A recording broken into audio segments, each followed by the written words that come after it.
Sahabat Lato Jadia, ikuti cerita bersambung Manusia Harimau Marah. Selamat mendengarkan. Sabrina yang sudah putus asa bagaikan hidup dari suatu kematian. Ayahnya, yang berdiri itu tentu ayahnya. Begitulah juga sangka hati Ki Ampuh.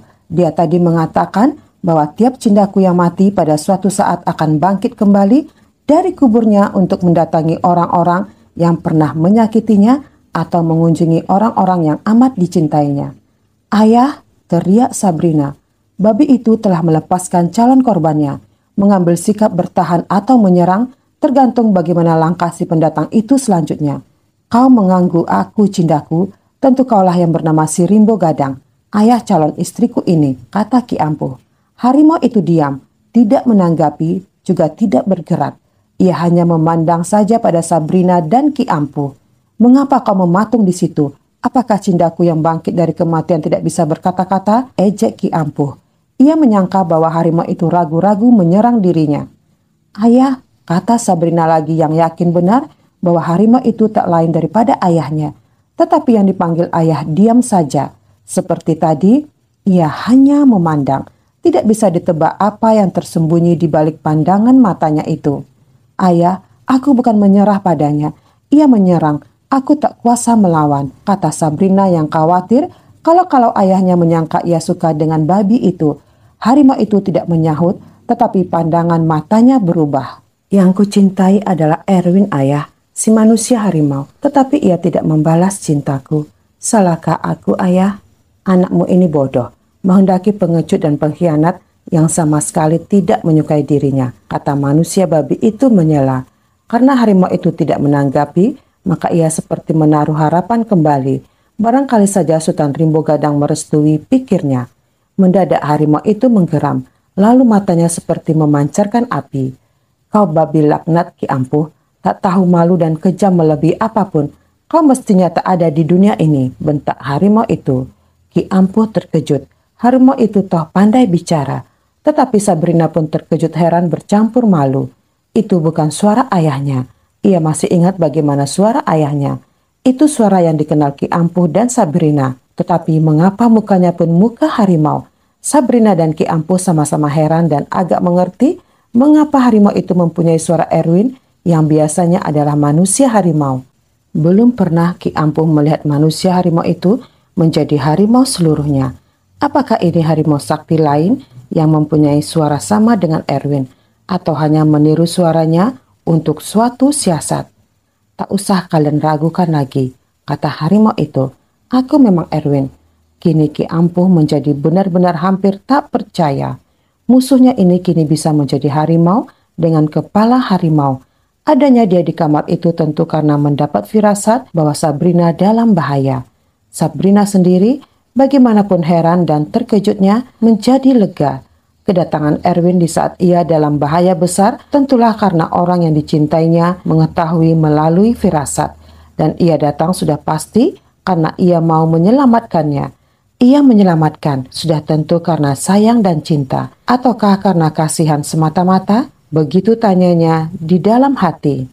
Ki Ampuh, tidakkah kau punya malu hendak memperkosa gadis yang terang-terangan tidak menyukai dirimu, kata harimau itu.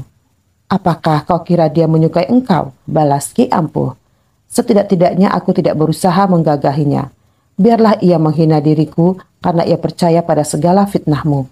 Aku rela menerima segala cacian dan makian karena aku memang makhluk yang hina, tidak seperti manusia yang wajar, juga tidak seperti harimau si raja hutan belantara. Namun begitu, aku tidak sudi kau merusak wanita yang membenci diriku, kata Erwin.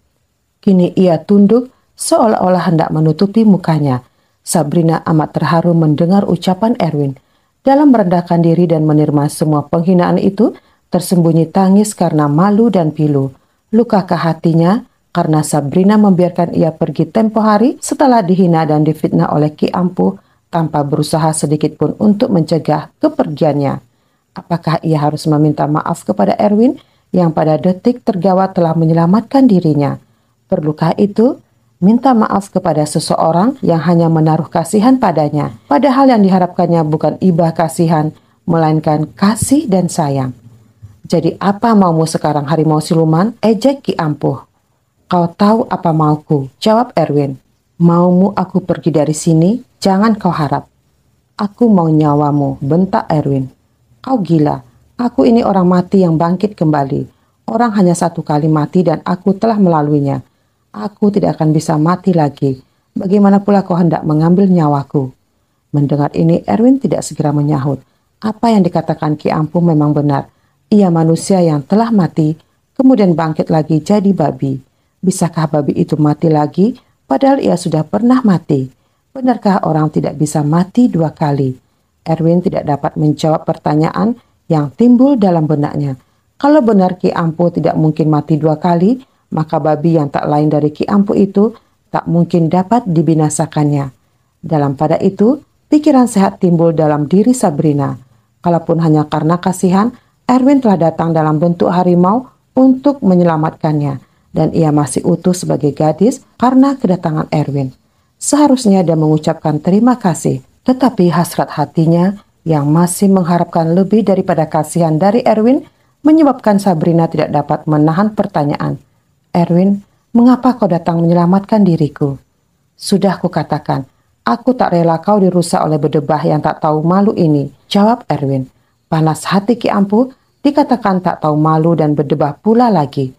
Tetapi ia tidak langsung menyerang Erwin karena masih menanyai dirinya apakah ia sanggup membinasakan lawannya yang kini telah datang sebagai harimau. Dia benci sekali pada Erwin, tetapi dia tidak ingin mati konyol karena salah perhitungan. Mengapa kau tidak rela aku diambil Ki Ampuh? Tanya Sabrina memancing. Erwin tidak menjawab. Ia tahu apa yang harus dikatakan, tetapi ia tidak boleh mengatakannya. Dia tahu juga bahwa Sabrina menantikan jawaban yang justru belum boleh diucapkannya itu. Sabrina kecewa. Pancingannya tidak juga mengena. Ia menilai Erwin hanya kasihan saja padanya. Dan di samping itu, penuh tanda tanya. Ia tidak tahu sama sekali bahwa Erwin juga tidak kalah kecewa dibanding dengan dirinya. Bahkan gelisah menantikan saat ia dapat memberi keterangan kepada wanita yang kini hanya boleh dicintainya dalam hati itu. Kini babi itu menjawab, ia hanya perusak kebahagiaan orang lain, tidak mau melihat orang lain merasa senang. Itulah salah satu kebusukannya. Bagaimanapun, ia telah menyelamatkan diriku, kata Sabrina. Menyelamatkan katamu? Kau berpikir begitu, karena belum mengetahui siapa dan bagaimana Ki Ampuh ini. Meskipun ia berupa babi, tetapi ia dapat mencintai wanita dan memberi kesenangan kepadanya. Erwin memandangi Sabrina. Bagaimana reaksi kata-kata babi itu terhadap dirinya. Ia merasa sangat dihina, sebab dengan sendirinya Ki Ampuh bermaksud mengatakan bahwa Erwin tidak akan dapat memberikan kesenangan seperti dia. Walaupun bentuk diriku seperti babi Sabrina, kata Ki Ampuh melengkapi daya pikatnya. Dan pada saat itu Ki Ampuh yang pernah belajar ilmu Pekasi di Sibolga membaca mantra-mantra yang sudah lama tak digunakannya. Selama jadi babi inilah untuk pertama kali ia mencobanya kembali. Semua istri-istrinya semasa ia masih manusia diperolehnya dengan kekuatan ilmu Pekasi. Yang Indo, yang Cina, dan bangsa sendiri. Yang kesemuanya muda-muda dan cantik-cantik. Dan mantra itu rupanya punya pengaruh atas diri Sabrina. Hatinya jadi lunak kembali terhadap babi itu. Bukan karena kesenangan dan kebahagiaan yang dikatakannya itu, tetapi sesuatu yang ia tidak mengerti dan tak dapat menerangkannya. Sabrina memandang harimau yang tak banyak berkata itu, dan tanpa disadarinya ia berkata, "Sudahlah Erwin, aku tidak membutuhkan pertolongan atau kehadiranmu lagi. Aku tak takut pada Ki Ampuh, aku tadi hanya terkejut." Erwin merasa seperti disambar petir. Kehadirannya tidak dibutuhkan lagi, suatu cara pengusiran dengan kata-kata lain saja, dan ini untuk kedua kalinya. "Sabrina," kata harimau itu sejurus kemudian, "kau mengusir aku pergi?" "Aku hanya tidak membutuhkan kehadiranmu," kata Sabrina.